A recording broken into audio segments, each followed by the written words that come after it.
feels like this polyfill will never end, but trust me, it will. I'm sick of it. So we're going to make it end at the end of this lecture. We're going to have a fully functional polyfill. So we've seen this refers to the global object, but how do we define what it is that we want it to be? Well, a simple solution to this is using the call method. What is the call method? Well, again, it's inbuilt into JavaScript, and it just allows us to call a function, call a method, and define what we want this to refer to. And that's what we're wanting here. So let me just show you quickly what it is before we go and execute it. Again, let's create a new snippet, and let's just call this call method. And let me show you what this call method does. Firstly, let's define a function called foo.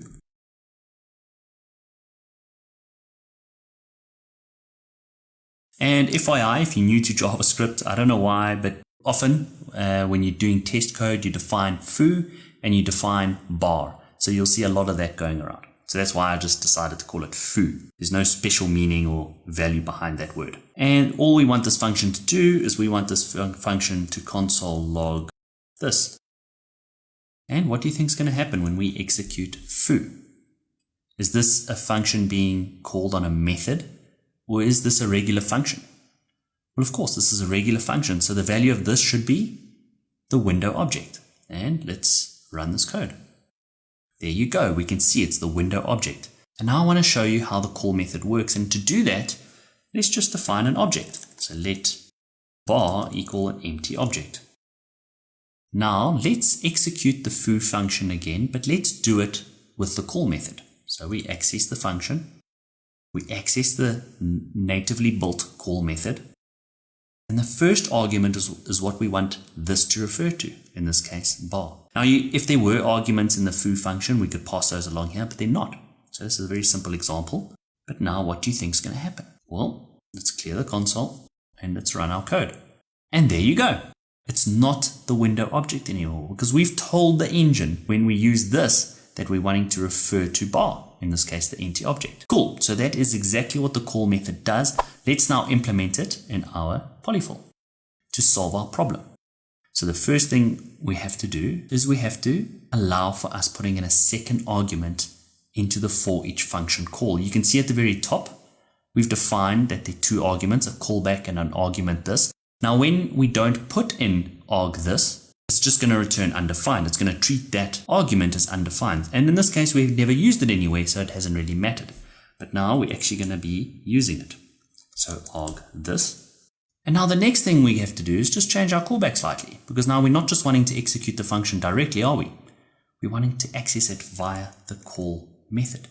And remember, the first argument is what we want this to refer to.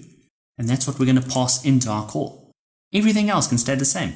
How cool is this? And remember what I said, if it's not defined, meaning if we don't pass in an argument, it's just going to result as undefined.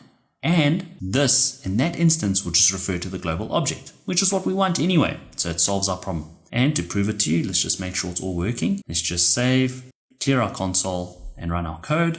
Oh, we don't want breakpoints. Let me remove the breakpoint. Continue to run our code. Oh, sorry, arg this. It says here, and this is the nice thing about working in the console. We get all these errors thrown back at us and we know exactly how to fix it. Sorry, I've put arg this as a second argument, but this actually has to refer to something. In this instance, we want our array to be this, not the global object. So I couldn't put arg this. So let's just clear the console again and try and run it. And there you go. This now refers to our array. Whew. I hope this has blown your mind as much as mine. And to prove it to you, if we remove array, we should get the global object again. So let's delete that, not pass in anything, clear the console, and let's just run the function, and we get back to our window object. We have just created our polyfill. And I know this was a bit of a tangent, it was a bit of a sidestep, and I just thought, you know what, if you don't understand what a polyfill is, it's always going to frustrate you. So let me just spend a few lectures going over it. I hope you've enjoyed it.